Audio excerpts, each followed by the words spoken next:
कीजिएगा। जी दिख गई। प्रभु जी दिखते। ओके, धन्यवाद। तो हमने ये देखा था पहले, और ये भगवान जो हमारे 12 स्कंद हैं जो अभी हमने चर्चा की, वो भगवान के श्री विग्रह के अलग अलग भाग हैं। स्टार्टिंग सबसे नीचे कौन सा है? प्रथम स्कंद, जो बिल्कुल जिसको भगवान के तल बोला जाता है, तले। तो प्रथम और द्वितीय स्कंद दोनों भगवान के चरण हैं, लेकिन जो प्रथम स्कंद है वो सबसे नीचे का भाग है, जो तलवा जिसको बोला जाता है, तो वो है। द्वितीय स्कंद भगवान के चरण की उंगलियां या चरण का जो ऊपर का भाग है उसको बोला जाता है। तीसरा स्कंद भगवान की एक थाई है, यानी कि जंगा है, और चौथा दूसरी जांग है। जब ऊपर बढ़ते हैं, पांचवें में देखते हैं भगवान की नाभि है, और छठे में भगवान का वक्षस्थल है। सातवां और आठवां भगवान के हाथ हैं, और नौवां भगवान की गर्दन है, गला है, और 10वां भगवान का मुख है, क्योंकि वो सबसे महत्वपूर्ण भागवत का जो स्कंद है वो 10वां स्कंद है। क्योंकि भगवान का भी विग्रह के अंदर सबसे महत्व, मतलब है तो भगवान पूर्ण ही, लेकिन जो सबसे ज्यादा अट्रैक्ट करता है वो क्या है? भगवान के जो आकर्षण करने वाला, कृष्ण का अर्थ है आकर्षण, आकर्षक करने वाला, तो वो है फेस। उसके बाद जब ऊपर जाते हैं तो उनका मस्तक जो है वो 11वां स्कंद है, और जो सर है वो है 12वां स्कंद। तो ये पूर्ण रूप से भागवत को दर्शाता है कि कैसे भागवत साक्षात भगवान का ही अवतार है। और जैसे हम भगवान के मंदिर मंदिर में जाते हैं, भगवान के विग्रह के दर्शन करते हैं, तो कभी भी हमें, जो हमारे आचार्य बताते हैं, वो कहते हैं कि डायरेक्ट हमें भगवान के मुखमंडल की तरफ नहीं देखना चाहिए, हमें भगवान के चरणों से प्रारंभ करना चाहिए। पहले चरणों के दर्शन करें, फिर धीरे धीरे ऊपर आते हुए पिंडलियों से उनकी जंघा पे, जंघा से कमर पे, कमर से ऊपर आते हुए उनकी नाभि, और फिर वक्षस्थल, हाथ, भुजाएं, गर्दन, फिर मुख पे आना चाहिए, और फिर ऊपर उनके सर की तरफ जाना चाहिए। तो ये दर्शन करने का एक सही तरीका है भगवान का, विग्रहों का। और इसी तरह से जब हम भागवत पढ़ते हैं तो उसमें भी यही तरीका फॉलो होता है। भागवत को कभी भी सीधे जंप करके जो सबसे अट्रैक्टिव पार्ट है उसमें नहीं घुसना चाहिए। और यही गलती हम जैसे पहले बात कर चुके, जो ये भागवत सप्ताह होते हैं उनमें सबसे बड़ी गलती यही होती है कि वो सीधे दशम स्कंद स्टार्ट करते हैं कि भगवान का जन्म हो गया जी, अब भगवान का ये होने जा रहा है, अब भगवान ये कर रहे हैं, भगवान ये लीला कर रहे हैं, अब गोपियों के साथ ये कर रहे हैं, रास रच रहे हैं। तो ये सब हमारे आचार्य बताते हैं गलत है। क्योंकि भगवान को समझने के लिए जब तक आप प्रथम स्कंद से पढ़ते हुए आगे नहीं बढ़ेंगे, तो दशम स्कंद आपको समझ में ही नहीं आएगा। और आप, क्योंकि हम सब इस भौतिक जगत में आसक्ति युक्त जीवन जीते आ रहे हैं, तो हमारी विकृत बुद्धि में वो सब लीलाएं कभी डायरेक्टली समझ में ही नहीं आएंगी, हम उनको गलत तरीके से ही समझेंगे, और वो एक हमारा एक निकृष्ट पाप हो जाएगा। तो इसलिए हमारे आचार्य मना करते हैं डायरेक्ट ऐसे जंप करने के लिए, और इसीलिए हम भी श्रीमद् भागवतम को एक एक स्टेप करके बढ़ते जा रहे हैं। अब जैसे हमने चर्चा की कि जब हमने प्रथम स्कंद किया वो भगवान के चरण तल हैं, तो चरण तल पे भगवान के कितने चिन्ह हैं? कोई हैंड रेस करके बताएगा?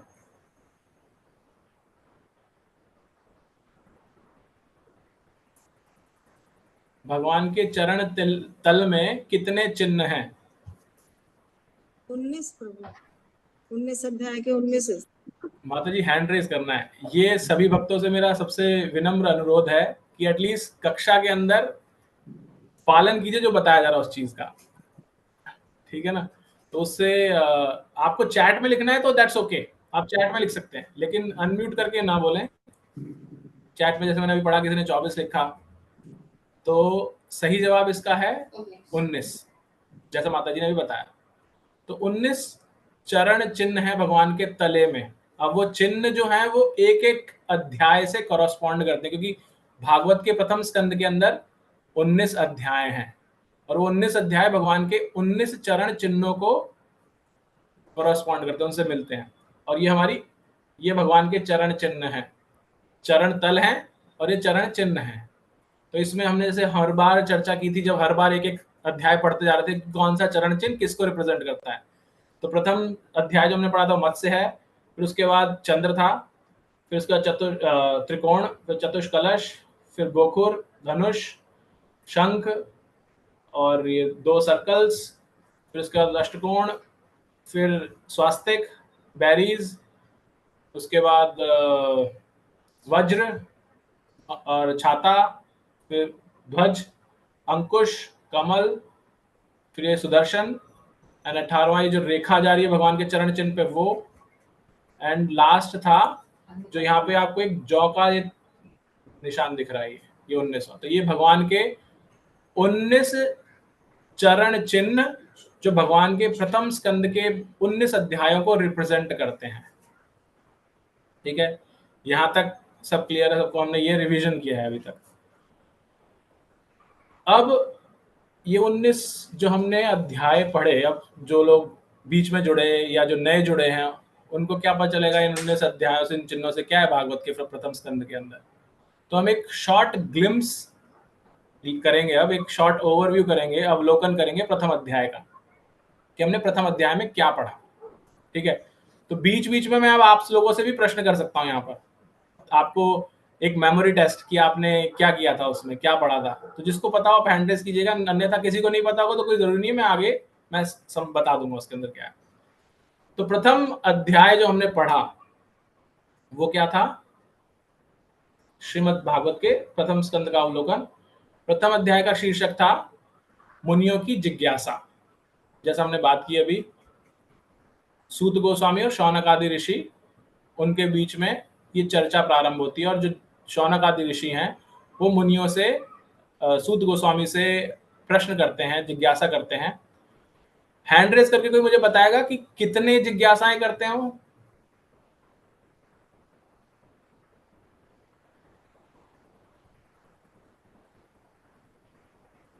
पचपन भक्त हैं, और 55 में से मैं बार बार वही 4-5 नाम देख रहा हूं, और मैं एक्चुअल में चाहता हूं कि नए भक्त हैंड रेस करें।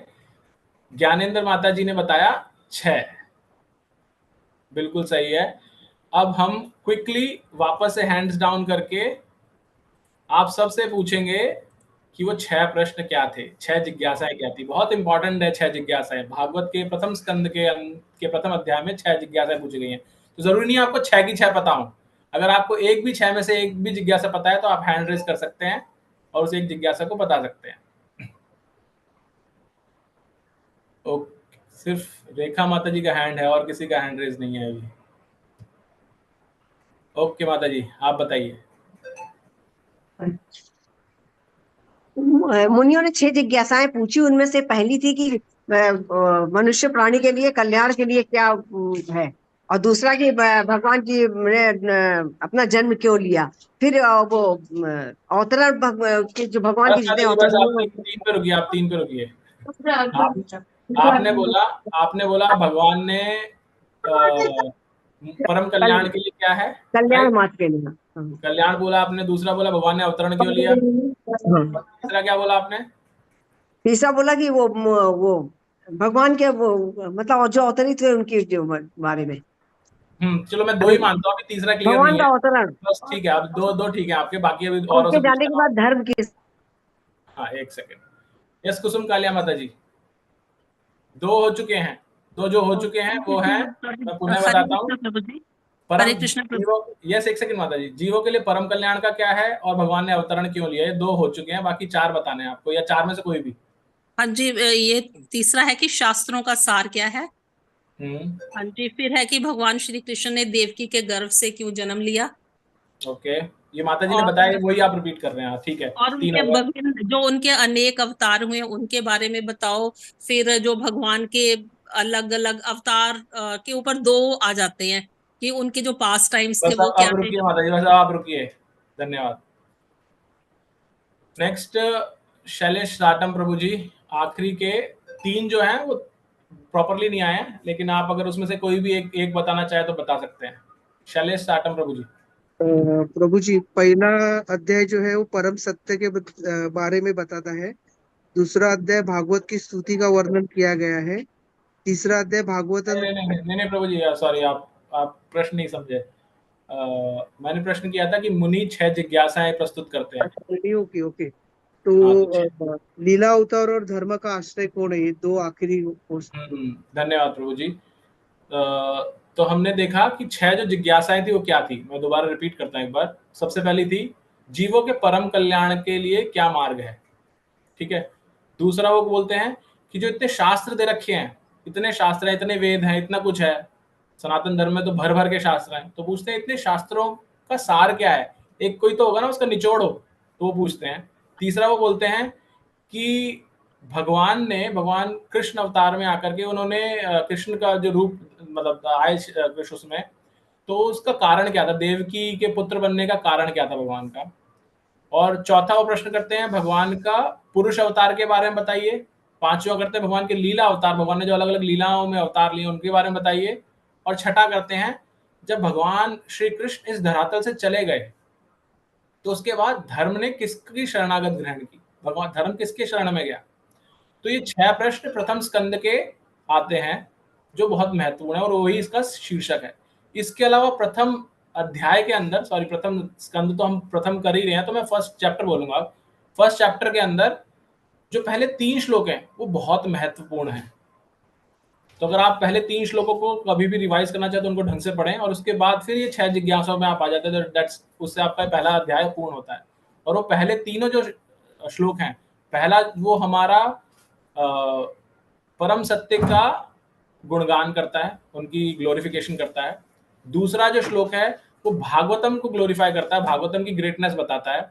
और तीसरा भागवतम की स्वीटनेस बताता है। हमारे आचार्य बताते हैं कि भगवान के साथ जो 3 हमारे रिलेशन होते हैं जिसको हम बोलते हैं संबंध, अभिधेय और प्रयोजन, ये तीनों श्लोक ये दर्शाते हैं। संबंध का अर्थ क्या है कि परम भगवान कौन है और उनके साथ हम कौन है, परम भगवान कौन है, उनके साथ हमारा संबंध क्या है। तो पहला श्लोक वो संबंध स्थापित करता है। दूसरा है प्रयोजन, कि हमें पता चल गया परम भगवान कौन है, लेकिन हम उस परम भगवान से जुड़े कैसे, कैसे हमारा कनेक्शन बैठेगा उनके साथ में। तीसरा श्लोक बताता है कि संबंध बनाए क्यों, तो वो संबंध क्यों आवश्यक है, ये तीसरा श्लोक बताता है। तो इसको बोलते हैं संबंध, अभिधेय और प्रयोजन। तो ये पहले 3 श्लोक बताते हैं प्रथम अध्याय के, और उसके बाद फिर ये जिज्ञासाएं आती हैं उस अध्याय के अंदर।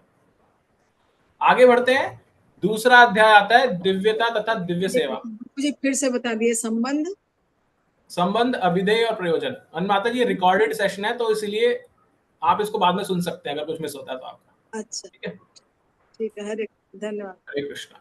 तो सेकंड आता है दिव्यता और दिव्य सेवा। इस अध्याय में भक्ति के बारे में बहुत बढ़ चढ़ करके सूत गोस्वामी वर्णन करते हैं। और वो जो प्रश्न किए गए 6 जिज्ञासाएं, 6 में से 3 जिज्ञासाओं का वो इस अध्याय में उत्तर देते हैं। ठीक है, 3 किस किस का आंसर देते हैं, वो देते हैं कि परम जीवों के परम कल्याण का वो बताइए उद्देश्य क्या, कैसे परम कल्याण हो सकता है, और सारे जो शास्त्र है उनका सार बताइए। और जो लास्ट है वो ये पूछते हैं कि तीसरा प्रश्न कि भगवान ने देवकी का पुत्र बनना क्यों स्वीकार किया। तो इन तीनों के उत्तर हमें इस अध्याय में मिलते हैं। और जो उत्तर जिस तरह से बताए गए हैं वो ये बताए गए हैं कि पहले और दूसरे का तो उत्तर एक ही है कि जीवों के लिए परम कल्याणी और सभी शास्त्रों का जो सार है वो है भक्ति, समय पुंसा परम लोका। तो ये जो श्लोक है कि भगवान की भक्ति ही हर जीव के लिए एकमात्र मार्ग है कल्याण का भी, और समस्त शास्त्रों का सार भी यही है। और भगवान ने अवतार क्यों लिया वो बताते हैं कि वो सभी जो उनके भक्त हैं, जो जीव हैं इस जगत के अंदर, उनको अपनी तरफ आकर्षित करने के लिए, ताकि वो अपने साथ अपने भगवत धाम वापस ले जा सके। तो आकर्षण करने के लिए वो प्रकट होते हैं। फिर उसके बाद आता है अध्याय 3। अध्याय 3 में जो बाकी के 3 प्रश्न रह गए, यानी कि भगवान के पुरुष अवतार और भगवान की लीला अवतार और भगवान के जाने के बाद धर्म ने किसका संरक्षण ग्रहण किया, तो इन तीनों प्रश्नों के उत्तर मिलते हैं हमें अध्याय 3 में। और अध्याय 3 बहुत सुंदर अध्याय है। इसमें आपको भगवान के पुरुष अवतार, यानी कि भगवान कैसे महाविष्णु से उनके असंख्य ब्रह्मांड प्रकट होते हैं, फिर भगवान उन असंख्य ब्रह्मांडों में गर्भोदक्षाय विष्णु की तरह प्रवेश करते हैं, फिर गर्भोदक्षाय विष्णु उस ब्रह्मांड में प्रवेश होने के बाद ब्रह्मा प्रकट होते हैं हर ब्रह्मांड के अंदर, और फिर वो हर जीव के हृदय में परमात्मा रूप में, जिसको शिरोदक्षाय विष्णु बोलते हैं। तो महाविष्णु, गर्भोदक्षाय या कारणोदक्षाय विष्णु, गर्भोदक्षाय विष्णु, और तीसरा है आपका कारणोदक्षाय विष्णु, गर्भोदक्षाय विष्णु और शिरोदक्षाय विष्णु। ये तीनों विष्णु है पुरुष अवतार भगवान के, उनके बारे में बताया गया तीसरे अध्याय की स्टार्टिंग में। और उसके बाद पूरे अध्याय के अंदर भगवान के विभिन्न लीला अवतार बताए गए हैं। अब प्रश्न आपसे यह है कि किसी को याद है कितने लीला अवतार बताए गए हैं भगवान के इस अध्याय के अंदर? हमने जब चर्चा की थी तो किसी को हैंड रेज करना है आपको बस।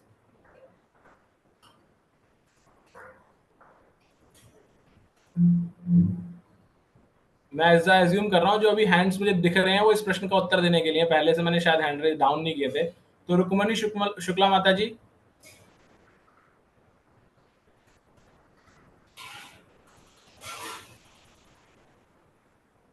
हरे कृष्णा प्रभु जी। हाँ माता जी। वो बुक रीडिंग का आज नहीं है क्या प्रभु जी? हाँ जी, आज बुक रीडिंग नहीं है क्या? हाँ माता जी, बुक रीडिंग है हम, लेकिन पहले एक बार ओवरव्यू ले रहे हैं, हम समझ रहे हैं कि हमने जो पढ़ा वो क्या पढ़ा था, उसके बाद प्रारंभ करेंगे हम भागवत पढ़ना। अच्छा, ठीक ठीक है, आपने शायद ठीक उसके लिए हैंड रेज किया था। ठीक है, आप हाँ डाउन। जी। ठीक है, तो लेट मी आस्क रेखा माता जी।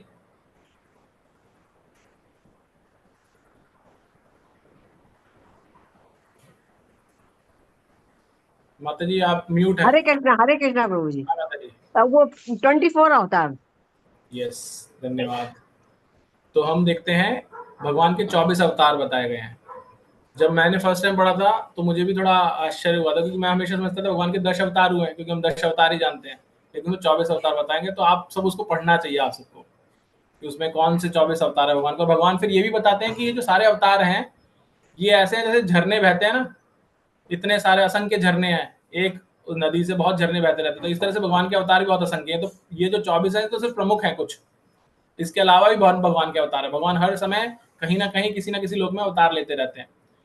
इस अध्याय का जो एसेंस है, जो पूरी भागवत का एसेंस निकलता है, वो है इसका श्लोक नंबर 28, जिस जो श्लोक है एते चांश कलापंसा कृष्णस्तु भगवान स्वयं।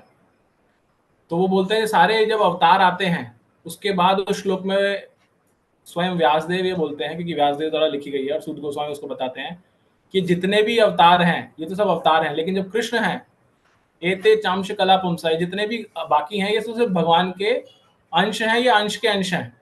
लेकिन कृष्णस्तु भगवान स्वयं, लेकिन कृष्ण जो है वो अवतार नहीं है, वो भगवान है स्वयं। तो जब साक्षात कृष्ण जब यहाँ धरातल पे आए तो वो किसी अवतार को लेके नहीं आए। इवन राम अवतार हैं, नरसिंह अवतार हैं, परशुराम अवतार हैं, ये सारे अवतार हैं। लेकिन कृष्ण अवतार नहीं है, वो अवतारी कहे जाते हैं, कि वो साक्षात उन्हीं से उद्गम होता है सभी अवतारों का। वो साक्षात स्वयं प्रकट होते हैं, जैसा आप इस चित्र में भी देख सकते हैं। फिर हम आगे देखते हैं चौथे अध्याय। तो यहाँ पर अगर हम देखेंगे, लेकिन वापस से हैंड्स डाउन करते हैं सबके, तो हमने बोला भागवत तो जिज्ञासा है, तो जिज्ञासा में शौनक आदि ऋषियों ने 6 प्रश्न पूछे, बहुत बड़ी जिज्ञासा पूछी कि भाई क्या है लोगों के लिए कल्याणकारी, और सूत गोस्वामी ने पहले 2 अध्यायों के अंदर ही वो जिज्ञासा ही समाप्त कर दी। तो फिर आगे भागवत कैसे रची जाएगी, आगे क्या होगा? तो ऐसे में यहां पर वापस पुनः जो ऋषिगण हैं, शौनक आदि ऋषि हैं, वो अब 4 प्रश्न और करते हैं चौथे अध्याय की स्टार्टिंग के अंदर। क्या प्रश्न करते हैं वो करते हैं, आपने तो सब बता दिया, अब हमें ये बताइए कि भागवत का जो संग्रह किया गया वो क्यों किया गया, उसका संग्रह, उसका क्यों उसको इकट्ठा क्यों किया गया, उसको लिखा क्यों गया, कब लिखा गया, कहाँ लिखा गया, कैसे लिखा गया, उसकी प्रेरणा क्या थी। तो भागवत के विषय में प्रश्न करते हैं। दूसरा करते हैं, क्योंकि सूत गोस्वामी ने स्टार्टिंग में जब दूसरा अध्याय शुरू हुआ था उन्होंने अपने गुरु की गुणगान किया था, और सूत गोस्वामी के गुरु कौन है? शौनक आदि, सॉरी शुकदेव गोस्वामी। तो वो उनसे तब पूछते हैं दूसरा प्रश्न कि भागवत तो आप, एक तो हमें भागवत के बारे में बताइए, दूसरा बताइए जो आपके गुरु हैं शुकदेव गोस्वामी, वो परीक्षित महाराज को कहाँ मिले? क्योंकि सूत गोस्वामी ने कहा कि परीक्षित महाराज को जब सुनाई तब मैंने सुनी थी, तो बोलते हैं उनको कहाँ से, उन दोनों की भेंट कैसे हुई? फिर तीसरा वो करते हैं कि आप हमें परीक्षित महाराज के जन्म और उनकी कार्यकलापों के बारे में बताइए। और चौथा प्रश्न ये करते हैं कि परीक्षित महाराज तो हमने जो सुना है वो राजा थे, और पांडवों की वंशज थे, तो उन्होंने सब कुछ क्यों त्याग दिया, जो उनकी संपत्ति थी सब क्यों त्याग दी। तो ये 4 जिज्ञासाएं प्रकट करते हैं, जिससे कि भागवत के प्रथम स्कंद के बाकी के जो अध्याय हैं 19वें अध्याय तक, यानी कि अध्याय 4 से और 19, ये सारे अध्यायों का उद्गम और या बोल सकते हैं उनका उत्तर देने के लिए बाकी के अध्याय लिखे गए हैं। तो जो पहली Excuse me, प्रभु जी। यस माता जी। प्रभु, तीसरा क्वेश्चन क्या था? ये चौथे अध्याय का तीसरा क्वेश्चन। हाँ, तीसरा प्रश्न था कि परीक्षित महाराज के जन्म और उनके कार्यकलापों के बारे में बताइए। ठीक है, ओके, हरे कृष्ण। तो हमने क्या समझा अभी तक? जो मुनियों की 6 जिज्ञासाएं थी प्रथम अध्याय की, वो पूर्ण प्रथम स्कंद का निर्माण नहीं करती, क्योंकि वो पहले 2 चैप्टर में कंप्लीट हो जाती है, सेकंड और थर्ड चैप्टर में। 4th चैप्टर में वो 4 नई जिज्ञासाएं करते हैं, शॉर्ट में समझने के लिए भागवत के बारे में, सुखदेव गोस्वामी और परीक्षित महाराज के बारे में। तो 3 ये बेसिक 4 को आप इन 3 में समझ सकते हैं कि वो जानना चाहते हैं कि जो इसके पात्र हैं, जो मेन किरदार हैं, जो हमें यहाँ दिख रहे हैं चित्र में पीछे, सुखदेव गोस्वामी और परीक्षित महाराज, इनके बारे में, और जो उन्होंने गायन किया यानी कि जो बताई भागवत, उसका उद्गम के बारे में। तो 3 बेसिक प्रश्न होते हैं, जिससे कि 4थे अध्याय से 19वें अध्याय तक बाकी सब संरचना होती है, जो हम आगे देखेंगे। तो जब ऐसा होता है तो उसके बाद ये बताया गया कि वो बताना शुरू करते हैं सूत गोस्वामी की व्यासदेव के बारे में, जो कि सुखदेव गोस्वामी के पिता हैं। तो व्यासदेव के बारे में बताते हैं, उनका बताते हैं कि वो एक बार जब सारे वेद लिख लेते हैं तो उनका विभाजन करते हैं। तो पहले एक वेद था, उस एक वेद का उन्होंने विभाजन किया 4 में, और महाभारत भी लिखी। तो जब ये सब कर लेते हैं तो एक बार वो अपने आप को टटोल रहे होते हैं, और वो देखो अंदर से उनका ऐसा लगता है कि मैंने सब कुछ तो कर दिया, लेकिन मैं अभी भी अपने आप को अधूरा फील कर रहा हूँ, मुझे कुछ ना कुछ अंदर से सेटिस्फैक्शन नहीं आ रहा। तो जब वो ऐसा फील करते हैं, उस समय इस अध्याय के अंत में नारद मुनि का आगमन होता है। तो हमें 4थे अध्याय के अंदर हमें समझ में आता है। फिर हम आगे बढ़ते हैं 5वें अध्याय में, वही जारी रहती है स्टोरी। नारद जी जब प्रकट वहां आ जाते हैं तो नारद जी कौन है? व्यासदेव के गुरु हैं। तो व्यासदेव नारद जी से जिज्ञासा करते हैं कि मैंने तो इतना शास्त्र लिख दिया, लेकिन मुझे तब भी बहुत अटपटा लग रहा है अंदर से, मैं अच्छा फील नहीं कर रहा अंदर से, मैंने तो इतना लोगों के जन कल्याण के लिए इतना कुछ किया है। तब नारद जी उनको समझाते हैं कि तुमने इतने तो ग्रंथ लिख दिए, इतने वेद लिख दिए, वेदांत सूत्र लिख दिए, महाभारत लिख दिया, सब लिख दिया, लेकिन तुमने कहीं पर भी श्री कृष्ण की डायरेक्ट गुणगान नहीं किया है, प्रत्यक्ष रूप से गुणगान नहीं किया। तुमने हर जगह अप्रत्यक्ष रूप से भगवान के बारे में बताया, कहीं पे ब्रह्म बता दिया उनको, कहीं पे परमात्मा बता दिया, कहीं पे कुछ बता दिया, जिससे कि जो कलयुग के जीव हैं वो समझने की जगह कंफ्यूज हो जाएगा और ज्यादा। तो तुमने काम अच्छा करने चले थे, लेकिन क्योंकि कलयुग के जीव समझ नहीं सकते, इसलिए वो कंफ्यूज हो जाएंगे, और इसी वजह से तुम्हें अंदर से डिससैटिस्फैक्शन आ रहा है, तुम संतुष्ट नहीं हो अंदर से। इसलिए क्या आवश्यक है? तो उनको मार्ग दिखाते हैं और उनको तब प्रेरणा देते हैं कि तुम एक शास्त्र लिखो जिसमें डायरेक्ट प्रत्यक्ष रूप से तुम श्री कृष्ण भगवान का गुणगान लिखो, उनकी लीलाओं का वर्णन करो। तो ये जो प्रेरणा नारद जी ने व्यासदेव को दी, वो बनती है उद्गम स्थली फॉर भागवतम। तो वहां पर भागवतम लिखना शुरू करते हैं। अब ये स्थान कौन सा है? ये स्थान आज के समय में जब हम बद्रीनाथ जाते हैं, वहां पर व्यास गुफा है, ये वो स्थान है। और तब उस समय व्यासदेव जी वो प्रेरणा प्राप्त करके उस ग्रंथ को लिखना बताना शुरू करते हैं, और गणेश जी इसको लिखते हैं। तो वहां पर व्यास गुफा भी है और गणेश गुफा भी है। तो वहां पर तो हमें इसके प्रमाण आज भी मिलते हैं इन सब चीजों के, कि जो हमारे शास्त्र हैं वो ऐसे नहीं बने हुए हैं, एक्चुअल में स्थल ये। तो वो यहाँ आता है। तो जब ये नारद जी अपने शिष्य को ऐसा समझा देते हैं, तो उसके बाद अगले अध्याय में हम प्रवेश करते हैं, जहाँ पर perennial rivers are the rivers which are dried up during the तो वो क्या करते हैं अब? तो उसके बाद में व्यासदेव अपने गुरु से पूछते हैं कि आप थोड़ा सा मुझे अपने जीवन के बारे में बताइए। तो यहाँ पे हम देख रहे हैं भागवत में आपको सिर्फ जिज्ञासा ही जिज्ञासा मिलेंगी, स्टोरीज इसी तरह फॉर्म होती हैं, एक व्यक्ति दूसरे व्यक्ति से जिज्ञासा करता है, और अधिकांशतः एक गुरु शिष्य के बीच में मिलेंगे आपको, कि शिष्य गुरु से जिज्ञासा करता है और गुरु उत्तर देता है। तो जिज्ञासा से जिज्ञासा, जिज्ञासा में जिज्ञासा ऐसे चलती जाती है। तो अब वो जिज्ञासा करते हैं कि मुझे आप अपने जीवन के बारे में बताइए। और इस अध्याय के अंदर हम देखते हैं नारद जी अपना जीवन वर्णन करते हैं।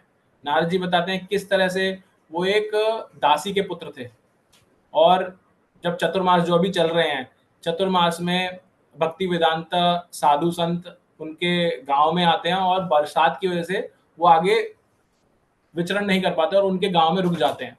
जब वहां रुक जाते हैं तो उनकी माता जो दासी होती हैं वो उनकी सेवा करती हैं, उनके सब सामान वामान सब, उनका भोजन वगैरह के सब अरेंजमेंट कराती हैं। तो यहाँ पर नारद जी भी वो उनमें हेल्प करते हैं उनकी।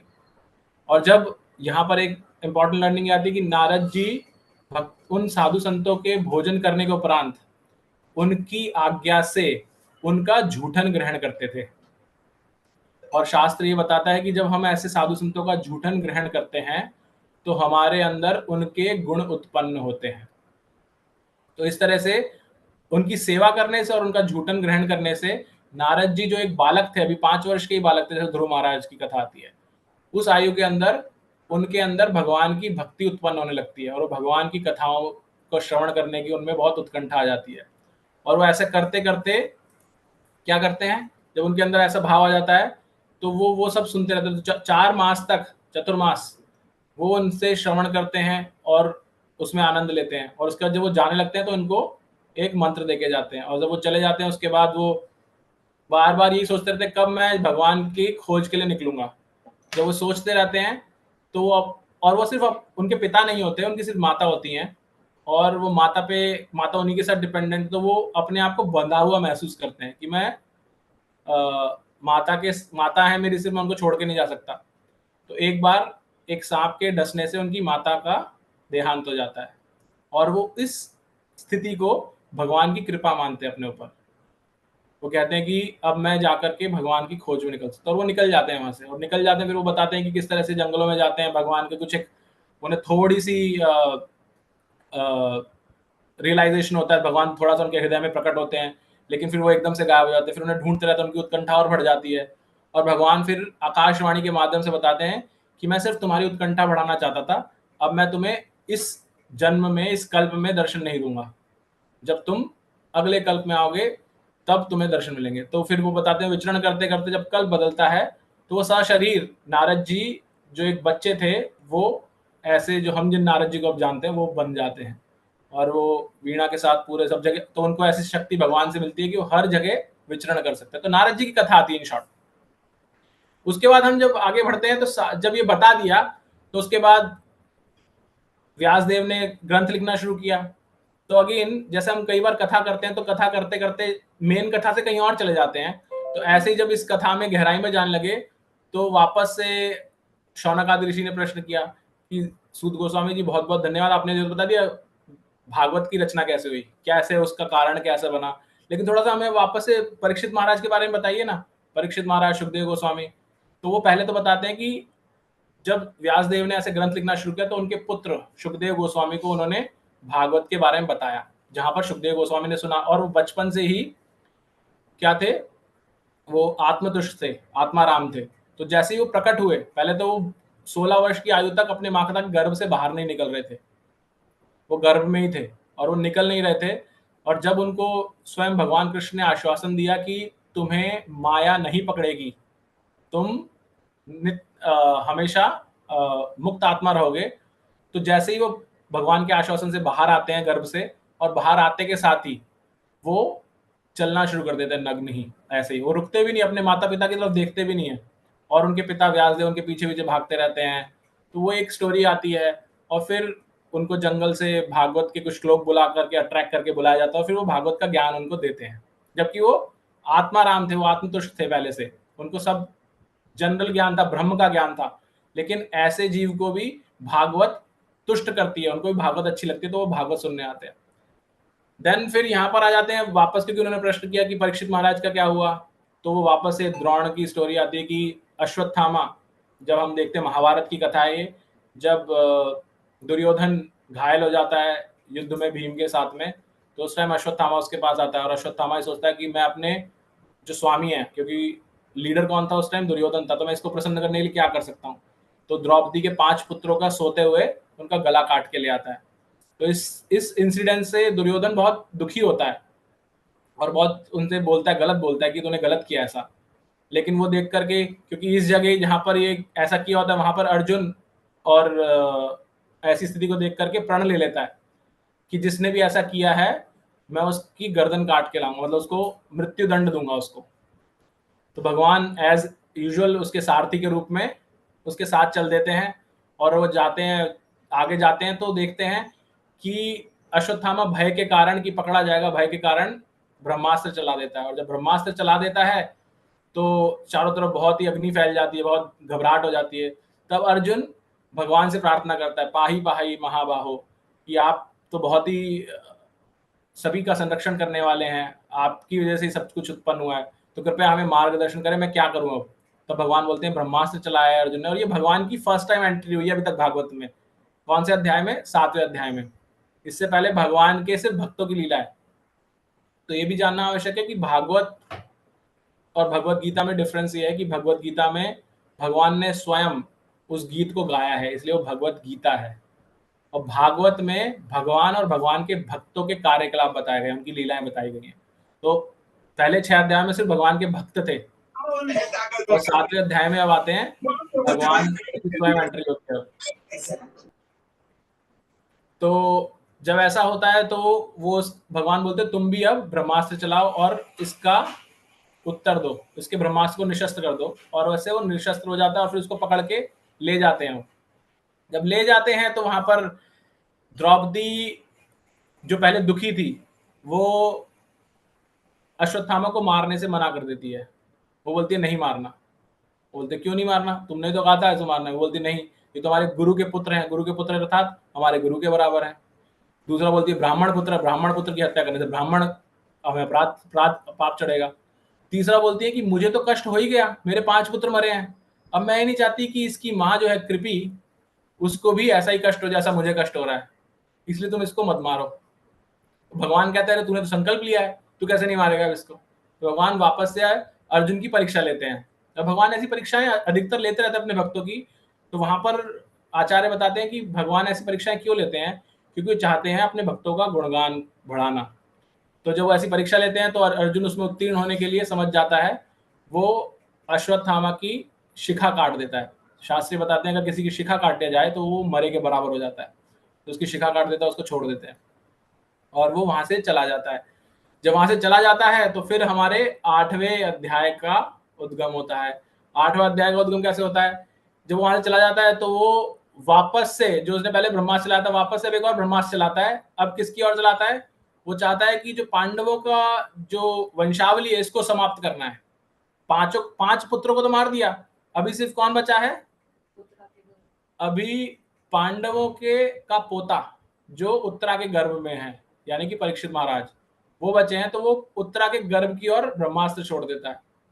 और उत्तरा जब भगवान वहां से जा रहे होते हैं हस्तिनापुर से, तो उत्तरा वहां भागी भागी आती है भगवान के पास, और वो भी त्राही माम भगवान रक्षा करो मेरी।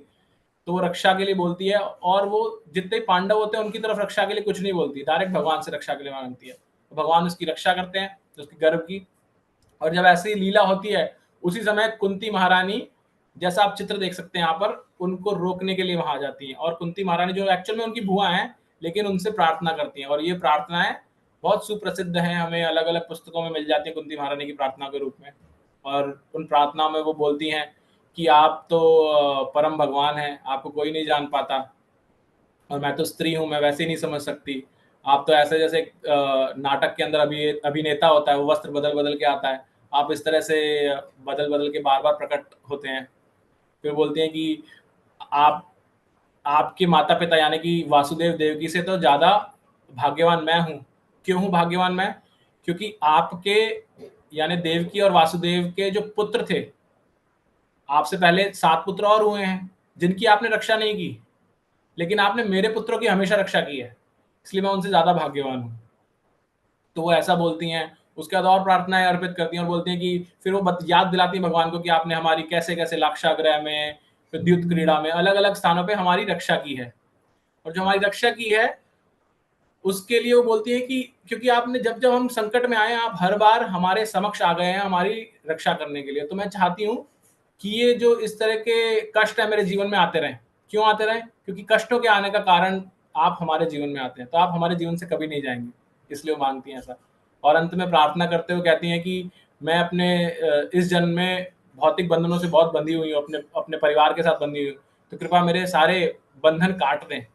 और मेरी जो हृदय का जो भाव है, जैसे गंगा जब हिमालय से निकलती है तो निर्बाध रूप से कोई भी चट्टान आए, कुछ भी आए उसके मार्ग में, वो निर्बाध रूप से समुद्र में मिलने तक बहती रहती है और समुद्र में जाके मिल जाती है, तब उसको संतुष्टि मिलती है। तो ऐसे मेरे हृदय में जो मेरे भाव हैं, आपके प्रति प्रेम भाव है, वो अनंत काल तक बहते रहें, और जितने भी उसमें बाधाएं आए, जिस तरह की मेरी आसक्ति है, वो सब कटती हुई मैं सीधे आप तक कनेक्ट करूं। तो ऐसी प्रार्थनाएं करती हैं। भगवान उनकी प्रार्थनाएं सुन करके रुक जाते हैं, क्योंकि वो उनको रोकना चाहती हैं कि आप अभी मत जाइए। भगवान रुक जाते हैं, और रुकने का कारण और कुछ होता है जो हमें अगले अध्याय में समझ में आता है। वो क्या है? वो आता है कि युधिष्ठिर महाराज जो युद्ध अभी महाभारत का युद्ध अभी खत्म करके ही आए हैं, युधिष्ठिर महाराज बहुत शोकातुर हो जाते हैं। क्यों शोकातुर हो जाते हैं? उनको लगता है कि युद्ध के अंदर जितने लोग मारे गए हैं उसका कारण मैं हूं, क्योंकि राजा तो मैं बना हूं। मुझे राजा बनाने के लिए मेरे भाइयों ने सारे इतने कौरव की जो पूरी सेना थी उन सबको नष्ट कर दिया, खत्म कर दिया, और सारे जितने भी मेरे कौरव भाई थे वो भी सब मर गए, तो इन सबका हत्यारा मैं हूं। तो उनके अंदर ऐसा शोक आ जाता है। अब जब शोक आ जाता है तो भगवान कृष्ण उनको समझाने लगते हैं कि नहीं, तुम्हारी वजह से नहीं हुआ, ये तो ऐसा होना था, ये था, लेकिन उनको समझ में नहीं आता।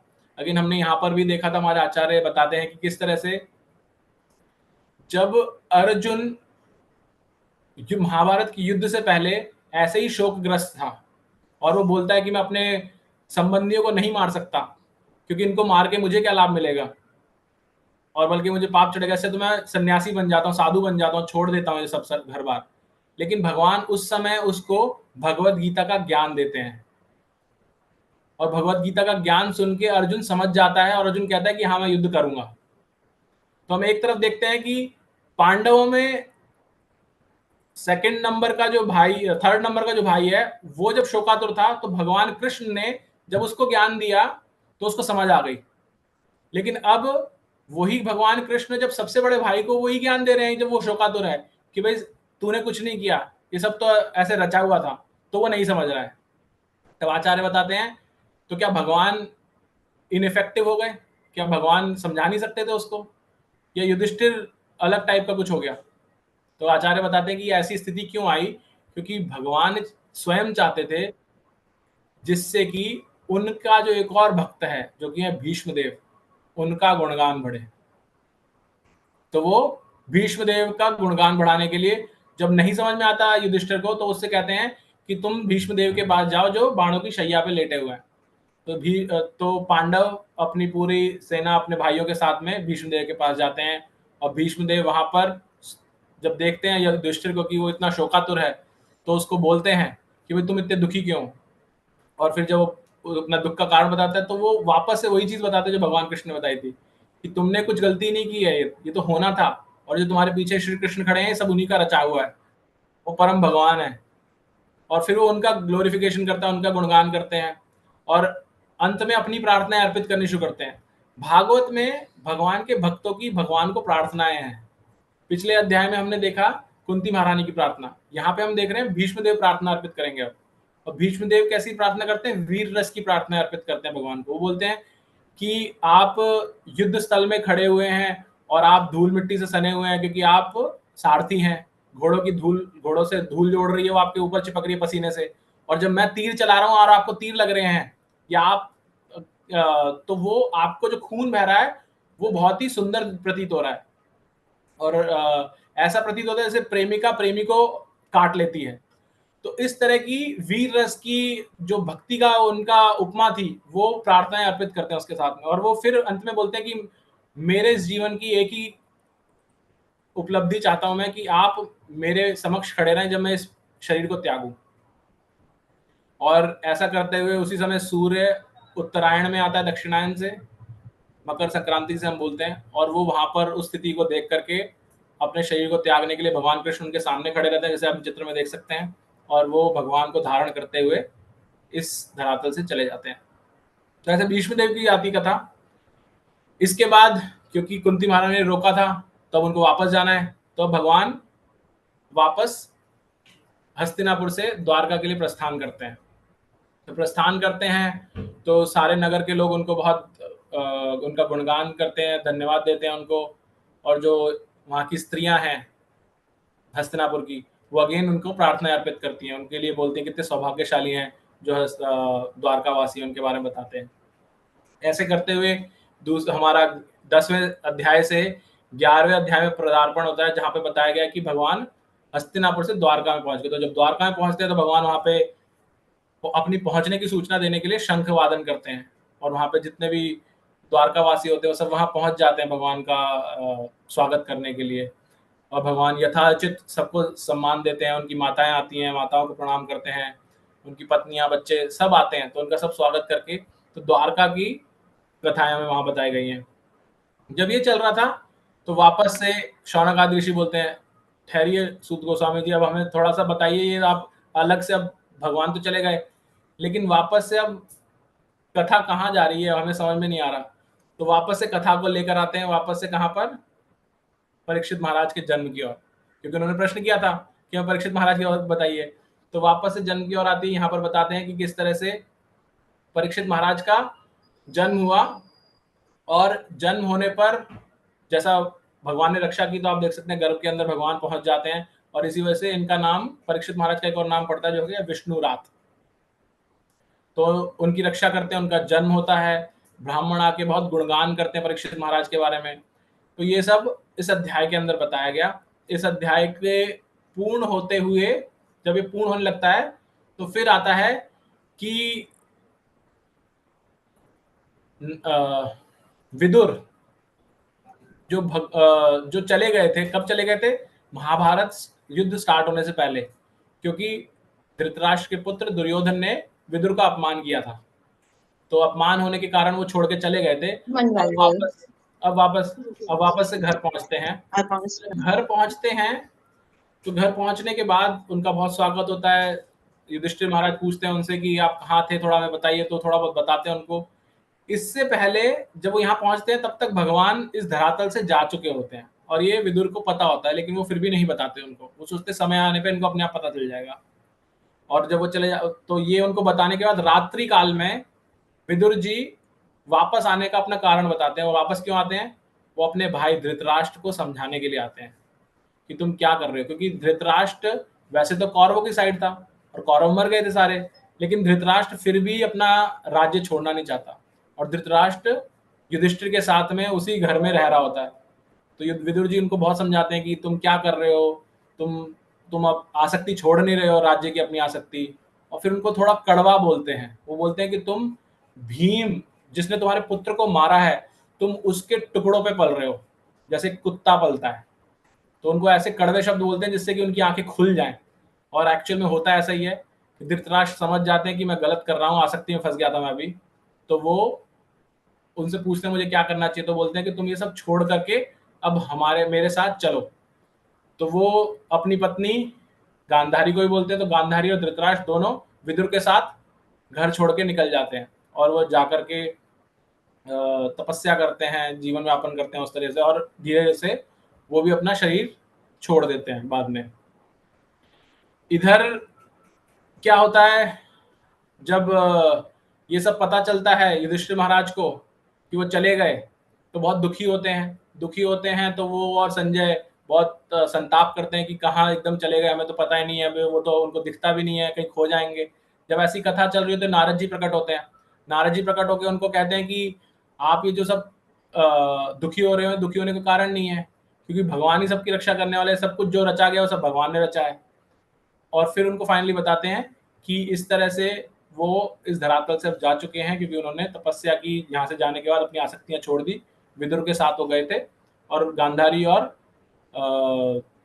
धृतराष्ट्र दोनों धरातल से जा चुके हैं। आगे कथा जब ये हो जाता है सीन, उसके बाद कुछ दिनों बाद वापस से युधिष्ठिर महाराज भीम से बात करते हुए परेशान होने लगते हैं, क्योंकि उस दिन उनको बहुत अपशकुन दिखते हैं, अलग अलग तरह के अपशकुन उनको, और उसका बहुत डिस्क्राइब किया गया इस अध्याय में, जो अपशकुन दिख रहे हैं। और वो भीम को बताते हैं कि मुझे ऐसा दिख रहा है, ये दिख रहा है, वो दिख रहा है, और मुझे भय है कुछ गलत होने वाला है। और फिर फाइनली कहते हैं मुझे ऐसा लग रहा है कि कृष्ण भगवान तो इस धरातल से नहीं चले गए। जब ऐसा सब करते हैं तो अर्जुन वहां पर आ जाता है। वो अर्जुन की चिंता कर रहे होते हैं क्योंकि अर्जुन द्वारका गया होता है भगवान से मिलने के लिए। अर्जुन वापस आता है तो अर्जुन से फिर वो प्रश्न करते हैं कि अर्जुन क्या वहां पे सब कैसे हैं, सब ठीक तो है ना, और अंत में पूछते हैं भगवान कैसे हैं, भगवान कृष्ण।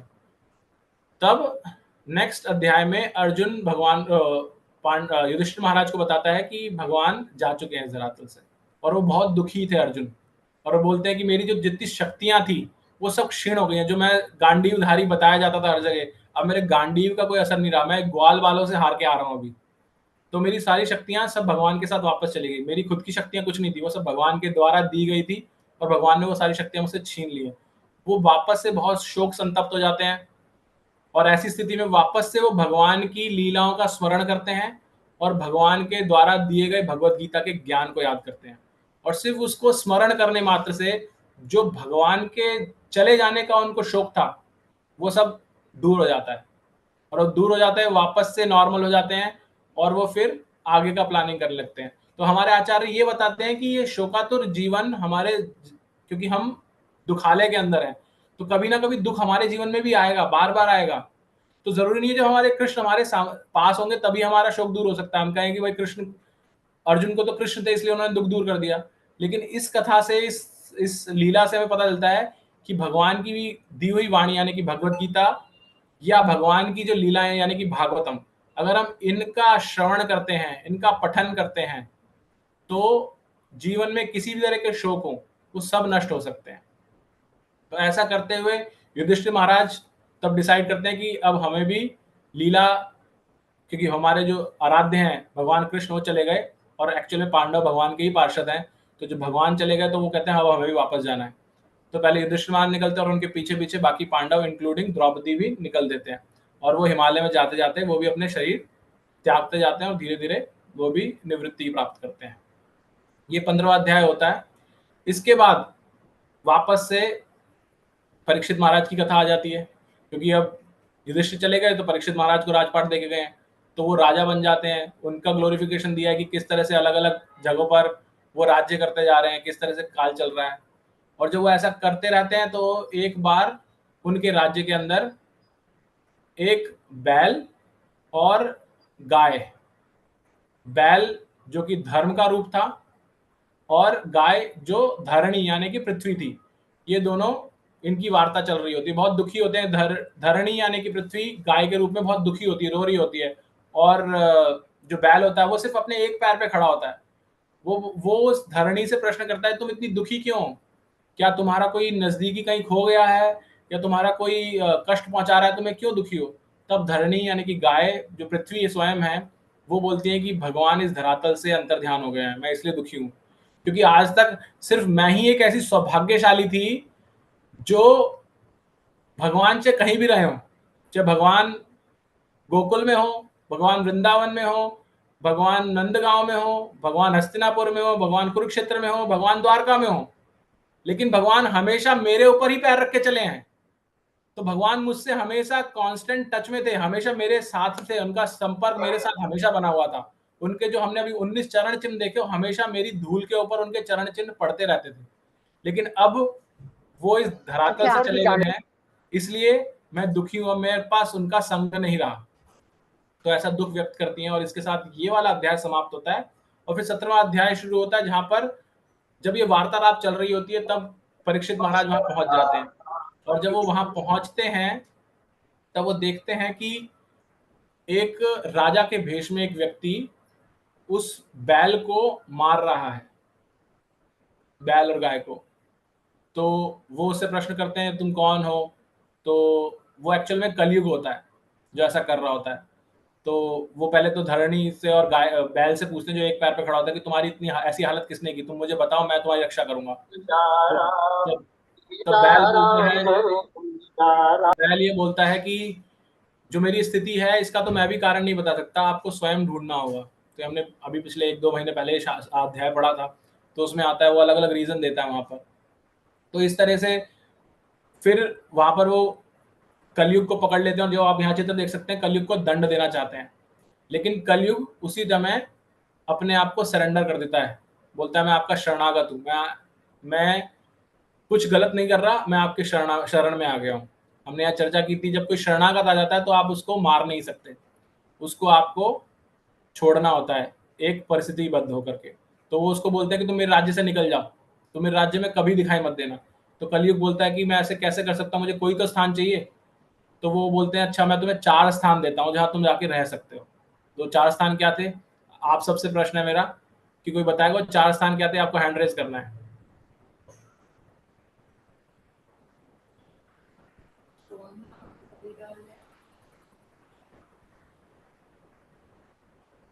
वर्षा माता जी। हरे कृष्ण प्रभु जी।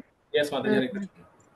एक तो मद्रालय जहाँ पर जुआ खेला जाता हो, और जहाँ नशा वगैरह किया जाता हो, और जहाँ सोने के लिए सबसे ज्यादा, और जहाँ अनैतिक कार्य किए जाते हो। थोड़ा ठीक है, धन्यवाद। नेक्स्ट ज्ञानेंद्र माता जी। व्यभिचार किया जाए, और जुआ खेला जाए, मदरा पिया जाए, और जुआ खेले, मदरा। धन्यवाद माता जी, लास्ट एक बचा है, थैंक यू। नेहा शर्मा माता जी।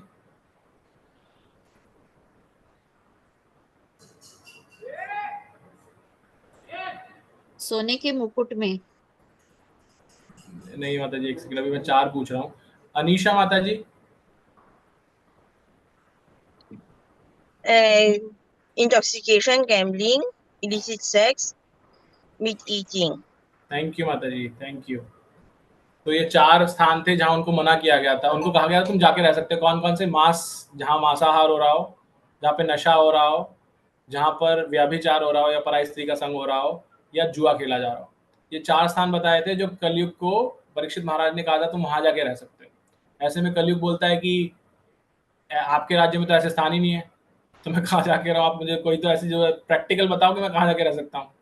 तब वो 5वां स्थान उनको देते हैं, जो कि होता है, जैसे माता जी ने बताया, सोना, स्वर्ण। तो परीक्षित आचार्य बताते हैं कि स्वर्ण इसलिए बताया गया क्योंकि स्वर्ण जहां भी होता है वहां पे 4 चीजें होने के 100% चांसेस होते हैं कि जहां पर ये हो सकती हैं चीजें। तो ऐसा करके उनको 5 स्थान बताए जाते हैं, और इस तरह से ये अध्याय पूर्ण होता है। तो फिर एक और कथा आती है ये पहुंचने के लिए कि परीक्षित महाराज ने सब ऐसा क्यों त्यागा। वो आती है कि एक बार जंगल में शिकार करने के लिए परीक्षित महाराज जाते हैं। वहाँ जंगल में शिकार करते वक्त बहुत थक जाते हैं। तो नज़दीक में एक ब्राह्मण, एक ऋषि जिनका नाम है शमिक, उनकी कुटिया में जाते हैं और वो उनसे पानी मांगते हैं। लेकिन शमिक अपने ध्यान में मग्न होते हैं, तो वो आंखें नहीं खोलते। इस पे परीक्षित महाराज क्रोधित हो जाते हैं। क्रोधित होकर के एक मरा हुआ सांप देखते हैं पड़ोस में, और उस मरे हुए सांप को अपने धनुष से उठाकर और उनके गले में डाल देते हैं और वहां से चले जाते हैं। जब परीक्षित महाराज ऐसे वापस जा रहे होते हैं तो वो अपने मन ही मन दुखी हो रहे होते हैं कि मैंने ऐसा क्यों किया। मैं तो ऐसा, मतलब कभी भी ऐसा नहीं करता। एक वो तो भगवान कहीं ना कहीं ध्यान मग्न थे, मैं ऐसे कैसे कर सकता हूँ। और ये सोचते रहते हैं, और वो सोचते हैं कि भगवान मेरी जितनी धन संपत्ति है मुझे राजा के पोजीशन से हटा दे, क्योंकि शायद मैंने राजा होने के मद में ऐसा गलत कार्य किया है, तो भगवान मेरी स्थिति को हटा दे। दूसरी तरफ शमिक का जो पुत्र होता है श्रृंगी, जो कि एक बालक ही होता है अभी, वो अपने मित्रों के साथ कहीं खेल रहा होता है। उसको वहां पर उसका मित्र आके बताता है कि तुझे पता है तेरे पिता के गले में ऐसे किसी ने सांप डाल दिया, और वो ये भी बताया था कि राजा जो है उसने डाला है।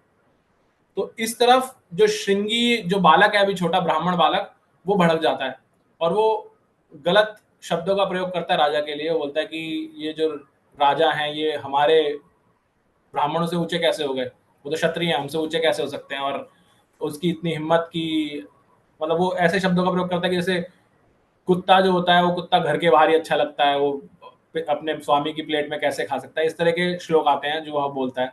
तो वहां पे आचार्य बताते हैं कि ये दर्शाता है कि जो भगवान का भक्त होता है, जो कि परीक्षित महाराज, वो उस कृत्य को करने के बाद इमीडिएटली दुखी हो गए थे और वो चाह रहे थे कि ये सब मेरी संपत्ति हट जाए। और जो दूसरी तरफ एक ब्राह्मण बालक जिसमें अभी अबोध है, वो समझ नहीं पा रहा क्या हो रही है, लेकिन वो अपनी शक्तियों का गलत प्रयोग कर रहा है। और वो ऐसी स्थिति के अंदर परीक्षित महाराज को श्राप दे देता है कि 7 दिन के अंदर आपकी मृत्यु होगी और तक्षक सांप के काटने से होगी।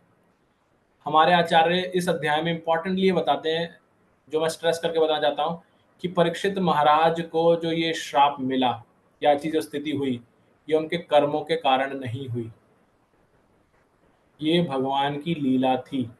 भगवान चाहते थे कि परीक्षित महाराज माध्यम बने श्रीमद् भागवतम के प्राकट्य के लिए, इसलिए भगवान ने ऐसी लीला करी या करवाई।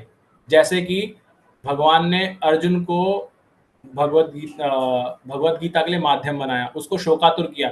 अर्जुन तो वैसे इतना बड़ा क्षत्रिय था, उसको शोकातुर होने की क्या जरूरत थी, लेकिन फिर भी वो लीला रचने के लिए अर्जुन को शोकातुर किया पहले अध्याय के अंदर, ताकि भगवत गीता का उद्गम हो सके। तो यहाँ पर आचार्य बताते हैं परीक्षित महाराज, अदरवाइज परीक्षित महाराज को वो करते के साथ ही ऐसा रियलाइजेशन नहीं होता ना, तो कहते हैं कि भगवान को लीला रचनी थी इसलिए उन्होंने ऐसा किया। तो उसके साथ ही हमारा 18 अध्याय समाप्त होता है और हम अंतिम अध्याय की ओर पहुंचते हैं, जो कि हमें एंड स्टेट पे लेकर आता है। तो जब ये श्रृंगी श्राप दे देते हैं परीक्षित महाराज को, तो परीक्षित महाराज को वहां पर आकर के उनके जो सैनिक होते हैं वो बताते हैं कि आपका से श्राप दिया गया, आप 7 दिन में आपको शरीर त्यागना है।